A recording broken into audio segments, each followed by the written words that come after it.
So yun lang mga kapatid, magandang tanghali sa atin lahat.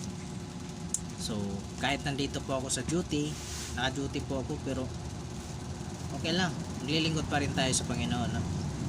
Kasi yun naman talaga ang sabi ng Panginoon, at wala naman talagang real yun na makapagpagligtas, no?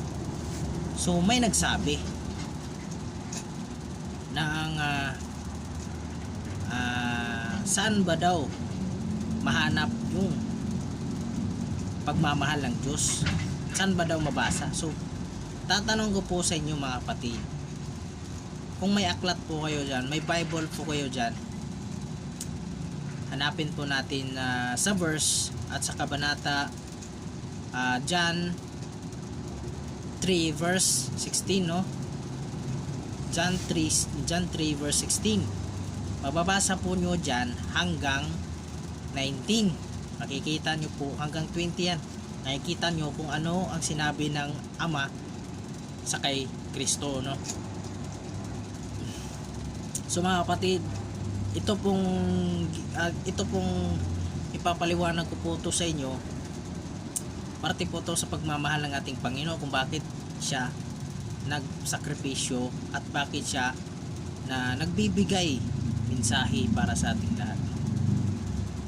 So simple lang naman ang ating sagot dyan. Ito po ang sagot natin sa ating mga itinatanong, kung ano ang ano talaga yung nakalagay, ano yung sinasabi ng ating Panginoon Diyos, no? So sorry mga kapatid, no, kasi hindi kasi ako makatingin lagi sa camera, kasi tingin-tingin din ako sa paligid, no? Alam naman natin na nandito ako sa work, no? So kahit ganito lang ang sitwasyon, okay lang, basta may pamagi lang natin yung katotohanan ng galing sa Panginoon. So basahin po natin sa John 3:16.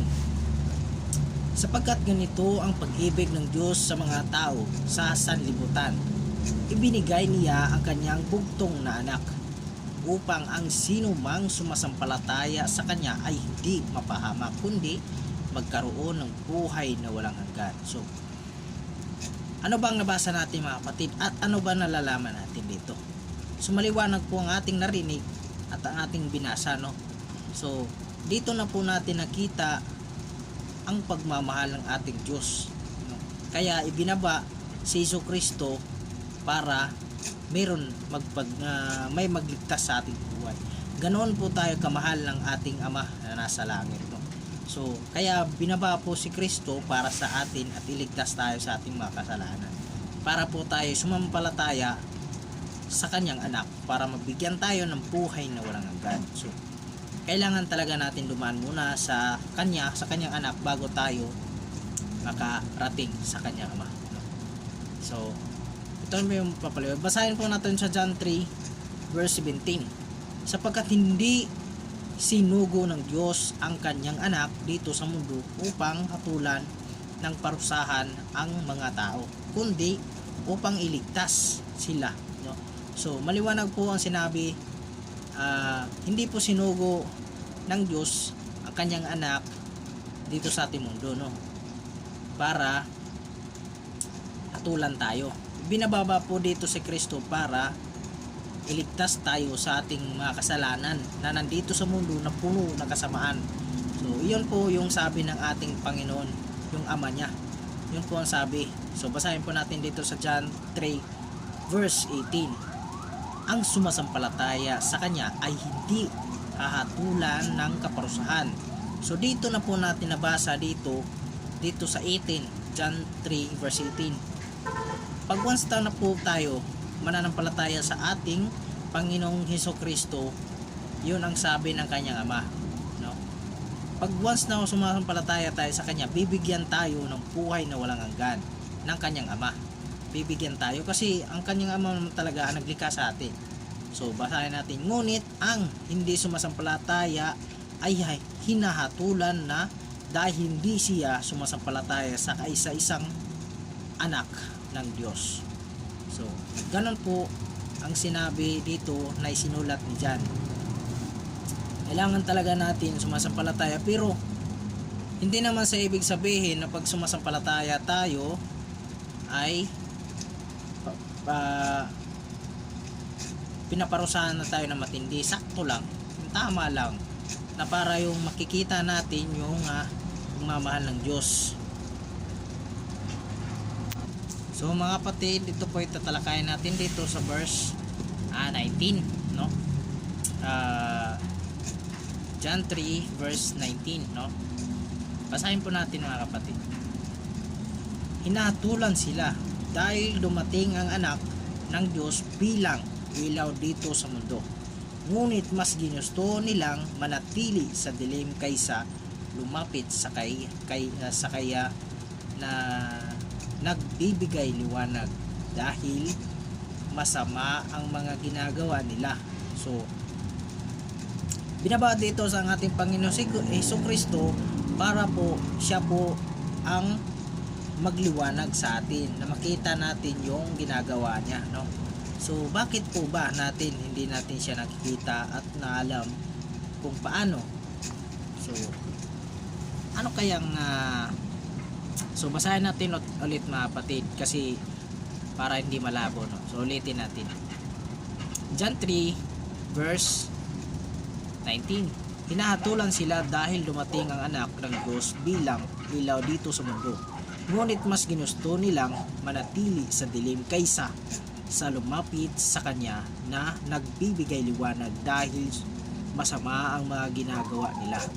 So kaya palang sinasabi dito na kaya pala si Kristo ng anak ng ating Diyos ay binaba, kasi yung mga kasalanan ng mga tao sobra na, hindi na talaga as in makikita ng Diyos yung, at hindi na matatanggap ng Diyos yung kanilang kasamaan. Kaya ibinaba ang kanyang anak, na bugtong anak ni ng ating Diyos, para iligtas at paliwanagan sila at papiliin sila kung saan sila pumili, sa liwanag ba o sa dilim. Kaya yun po ang ibig sabihin, liwanag at dilim sa Panginoon, kung kay Satanas. Kung kay Satanas madilim, pag nasa sa Panginoon Diyos maliwanag. So yun pong ibig sabihin doon, no? So mga kapatid, so basahin po natin dito sa verse 20, no? John 3 verse 23 at 20. Ang taong gumagawa ng masama ay ayaw sa liwanag at hindi lumapit sa liwanag, dahil ayaw niyang malantad ang kanyang mga gawa. So mga kapatid, maliwanag po sinabi dito na ayaw po lumapit ang mga tao sa liwanag, kasi natatakot sila na malantad ang kanilang mga kasalanan. So hindi naman mga kapatid sa sinasabi ng mga tao na sila laging nagbabasa ng Biblia, pero hindi po nila binabasa yung katotohanan. Hindi po nila piniliwanag kung ano talaga yung pagmamahal ng Diyos, o ano talaga ang purpose ng pagpuparito ng ating Panginoong Jesucristo, no? So basahin po natin dito sa 21. John 3 verse 21. Ngunit ang namumuhay sa katotohanan ay lumalapit sa liwanag, upang malaman ang lahat na ang mabubuti niyang gawa ay nagawa niya sa tulong ng ating Diyos. So nagawa po niya yung mga mali na kanyang nagawa dahil sa tulong ng Panginoon, kaya naging matuwid ang kanyang gawa, kaya lumapit siya sa liwanag. So yun po ang ginawa ng mga tao, na yung lumalapit sa liwanag para kay Kristo ay nandun po sa kanya, sa kay Kristo. Pero yung hindi po na lumalapit po mga kapatid, yun po ay ayaw nila sa Panginoong Diyos.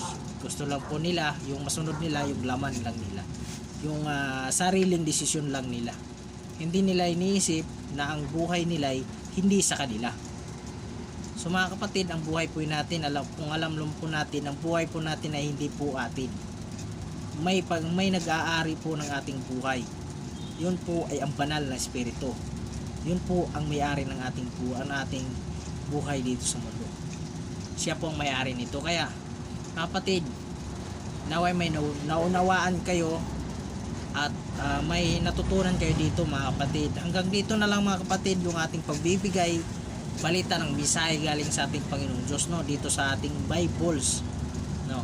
So salamat sa inyo at lagi lang kayo manalig at humingi ng tulong sa ating Panginoon at huwag nyo po siyang kalimutan at lagi lang po tayo manalangin, mananampalataya at humingi ng tawad sa ating nagawang kasalanan, kasi yun lang po ang ating kailangan sa ating buhay, wala na pong iba.